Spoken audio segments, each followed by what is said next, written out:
ایوانێک بەڕێز دکتۆر سەلاح کوبەیسی وەکولەری سیاسی و ئەندامی هەفپەیمانیە سیادەش بەغدە دێتگەلمەدا بیتن جەنابی دکتۆری ئێوار باش تۆ بخێراتیش بۆ کوردستان 24 ئەف پێشوازیە گەرمە هەم سیاسیش سەرۆک وەزیران تێتەکردن هەم لەسەر ئاستی کۆمەڵاتیش سەرۆک وەزیران تێتەکردن هەنگ چاوا دبینن؟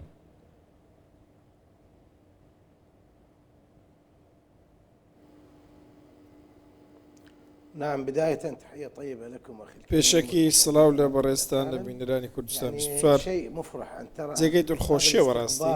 کە ئەم پێشوازیە گەرما بە تایبەتی ئەو دیمەنانەی ئێستا لەسەر شاشەکەیەوە بینیم لەلایەن عەشیرەتەکان و تیرەکانی عێراق لە بەڕێز فەخامەتی سەرۆک وەزیران مەسرور بارزانی خۆت دەزانی سوپاس بۆ خوددا ماوەیەکە کە دەست پێشخەری زۆر مای دڵخۆشی لە هەرێمی کوردستانەوە هەیە ئەم سەردانەش یەکێکە لەوانە بەڕاستی لە هەرێمی کوردستان سەردانەکانمان بینی بە سەردانی بەڕێز سەرۆکی هەرێم نێچیروان بارزانی و دواتریش سەردانی ئەمڕۆی بەڕێز مەسرور بارزانی هیوادارین سەردانەکان بەردەوام بێت و هیوادارین سەرۆک بارزانیش سەردانی بەغدا بکات کە ئەمە دەرخەری یەکگرتووی خەڵکی عێراقا لە هەرێمی کوردستان بە کورد بە ناوەڕاست بە باشوور بە ڕۆژاوای عێراق دوجار چارەنووسی عێراقیەکانی یەک شتە و ئێمە یەک چارەنووسمان هەیە هەمومان ڕۆڵەی یەک نیشتمانین سەردانەکەش دەرخەری ئەوەیە کە هیچ ناکۆکێک لە ئاسۆدا نییە ئەوەی هەیە کۆمەڵێک کێشەیە کێشەکان لەسەر ئاستی سیاسین دەکرێت تێپەڕێندرێن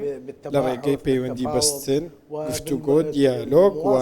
لە ڕێگەی بەردەوامیدان لە نێوان خەڵکی باشە کاک دکتۆر کەواتە ئەف سەردانە دوڕۆژیە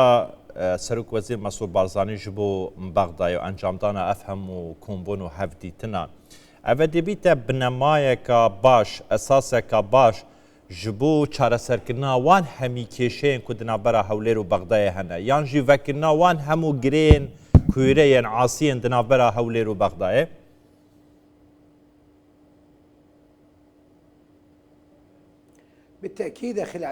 بەدڵنیاییەوە پەیوەندی بەستن گفتوگۆ هەمیشە باشتر لەوەی کە لە یەکتیدا ببڕین ئەگەر بتوانین کێشە هەڵپەسێدراوەکانی نێوان حکوومەتی هەرێمی کوردستان و حکوومەتی فیدڕال سەر بکەین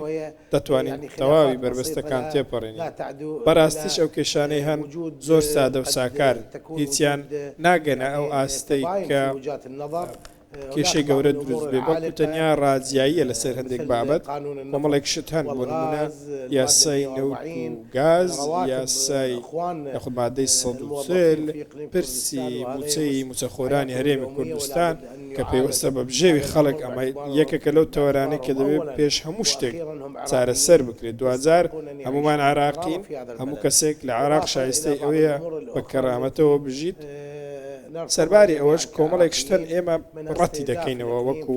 هەموو خەڵکی عێراق لە بە ئامانزگرتنی هەرێمی کوردستان هەڵوێستی حکوومەتی فیدرالیشە لە سەرەتاوە ڕوون بوو بە هەموو شێوەیەک دژی بە ئامانزگرتنی برایانمانین لە هەرێمی کوردستان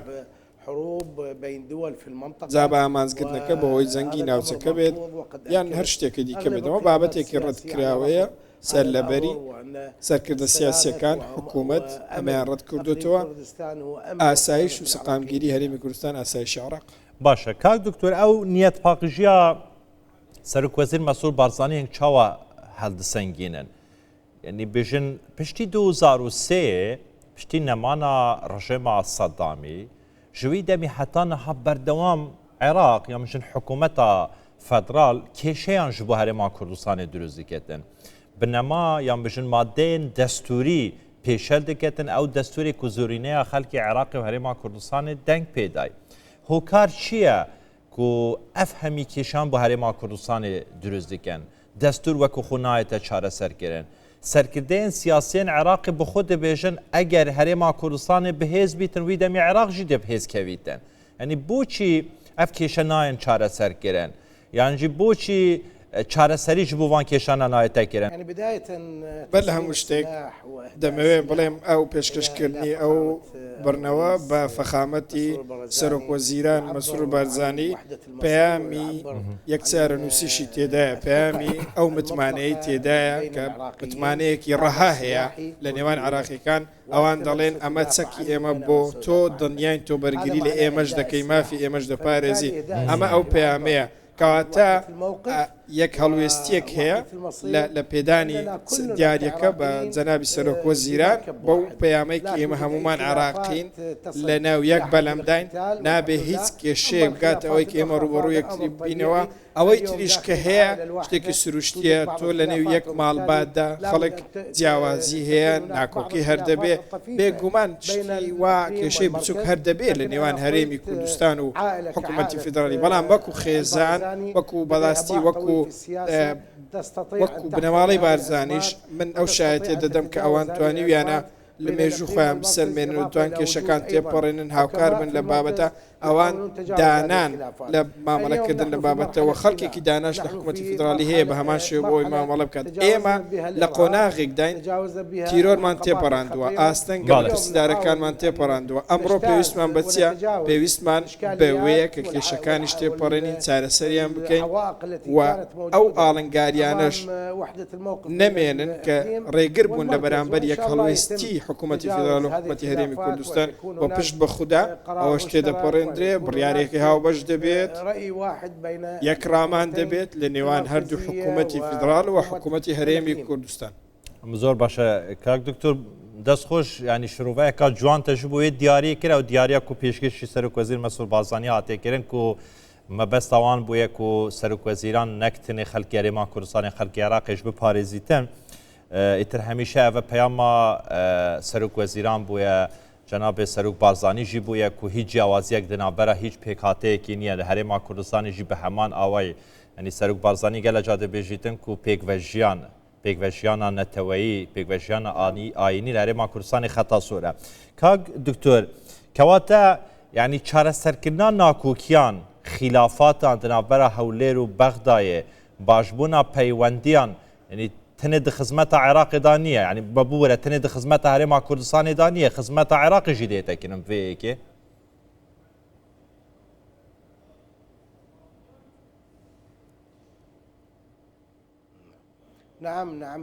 بەدڵنیاییەوە بەو شێوەیە من هاوڕام ئێستا کۆمەڵی کێشە چارەسەر کراون، بەڵام هەندێک کێشەش لە حکوومەتێکەوە هێنراون بۆ حکوومەتێکی دیکە. ئەم کێشانە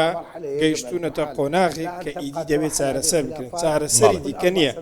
ناکرێت و هەر 4 ساڵ جارێک کێشە لە حکوومەتێکەوە بۆ حکوومەتێکی دیکە بگوازیستەوە. ئەمڕۆ پێویستە کار بۆ توانەوەی ئەم بەستەڵەکە بکرێت، کێشەکان چارەسەر بکرێن، دەبێت عەقڵ و دانایی پێش بخرێ. کورد عرب کە هەردووکیان عێراقین یەک نیشتیمان کۆیان دەکاتەوە، دەکرێ ئەم ئاڵۆزی و ناکۆکیانە تێپەڕێنین. من ئاماژەش بۆ دەکەم کە کێشە سەرەکیەکان دەکرێت لە 2-3 بابەتدا بەرتەسک بکرێنەوە: مافەکانی هەرێمی کوردستان، مافەکانی حکوومەتی فیدرال و ئەوەی پێویستە بە موچە، یاسای نەوتوگاز و گەیشتن بە داڕشتەیەکی ڕێکەوتن لەسەر کراو لەسەر مادەی 130. ئەمە دیارترین ناکۆکیەکان. ئەگەر بێت و ناکۆکیەکان لە ڕێگەی دەستور بە گوێرەی دەستوریەک لای بکرێنەوە، زۆر ئاسانە بە سەریاندا زاڵ بین و چارەسەریان بکەین. چونکە دەستورێک هەیە حکمی هەموو عێراقیەکان دەکات لە هەرێمی کوردستان و دەکرێت هەمیشە بۆ بگەڕێنەوە لە عێراق بە هەمان شێوە و دەتوانین ئەو کێشانە چارەسەر بکەین لە نێوان خۆماندا. بابەتێکی دیکەش هەبێت دەتوانین بە هەمان شێوە بێکەوە هەموو کێشەکان سفر بکەینەوە. ئەم باشە کەواتە کاک دکتۆر ئەو هاتنە سەرۆکوەزیر مەسرور بارزانیش بۆ بەغدایە ئەنجاندانا دیدار و هەفدیتنان و نیەت پاقژیە، ینی وەها کرد ji بۆ بەغدایەک و ئەو ڕوویە ناکۆکیان یان بژن ئەو ڕوویە شک و گومانان لە هەمبەر هەرێما کوردستانê nemînîtin. هەرێما کوردستانê نیەت پاقژی هەیە وەکو di کوردەواریya dibêjin ku eger eng pêngavekê bêne pêş em du pêngava dihîne pêş.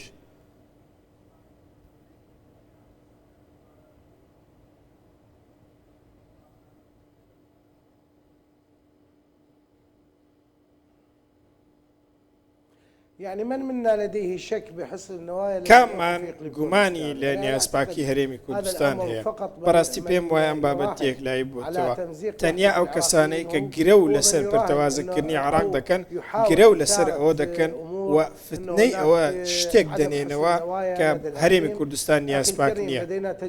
سیرکە ئێمە ئەزمونمان هەیە لەگەڵ برایانمان لە هەرێمی کوردستان برای ئێمە لە نیشتیمان بەڵام ئەزمونمان هەبوو بەیەکەوە ئەزمموی زۆر تاڵمان بینیوە پێشتر کە هەرێمی کوردستان چۆن برا عەرەبەکانی خۆی لە خۆگرتووە و داڵدەی داون کاتێک ئەو هەڵوێستانەمان بینیوە هەمویان هەڵوێستی باش و شەرەفمەندانە بوون ئەوەی گومانی لە نیازی هەرێمی کوردستان هەیە بەڕاستی خێری بۆ عێراق ناوێت و دەیەوێت کە کێشە هەبێت هەمیشە ئەوەی کە کێشەمان نەبێ ئەوەی کە هەموو بابەتێک بڕەوێنینەوە دەبێ ویستی هەموو عێراقێکی شەرەفمەند بێت وەکو هەرێمی کوردستان وەکو عێراق ئەبێ ئامانجی سەرەکی ئەوە بێ کە چارەسەری بۆ هەموو کێشەکان لە نێوان حکوومەتی هەرێمی کوردستان حکوومەتی فێدراڵ دەستێت ئێمە لە قۆناغێکی نوێ دەین قۆناغی سەختمان بینیوە بە تایبەتی لە ماوەی ڕابردوو مەبەستم ئەو کاتانەیە کە ماوەیەک پێشێستا جەنگ هەبوو لە نێوان ئێران ئەمریکا ئیسرائیل بینیمان کە چۆن لەو ماوەیەدا هێرش دەکرێت سەر براکانمان لە هەرێمی کوردستان ئەو هێرشانە لەلایەن لایەنە سیاسەکانەوە ڕەت کراونەوە خەڵکی عێراق هەمویان ئەو هێرشانیان ڕەت دەکردەوە کەواتە ئەمڕۆ هەر ڕێزی ئێمە یەک ڕێزی هەڵوەست هۆکارێکە بۆ ئەوەی کە ئێمە بەهێزتر بین ببینە بربەستێک لە بەردەم هەر دەست درێژێک کە دەکرێتە سەر هەرێمی کوردستان یاخۆ دەکرێت هەر بستێکی عێراق هەربژیت گەلێک سوپاس دکتۆر سەلاح کوبەیسی بە کولێری سیاسی ئەندامی هەفەیمانیا سیادە ji Bexdayê gelme bû cenabê doktorî carekeriye daxwaza lêborînê dikem eger me tu gelek taxîr kiribî gelekî spas ku li Bexdayê gelme dabûyî.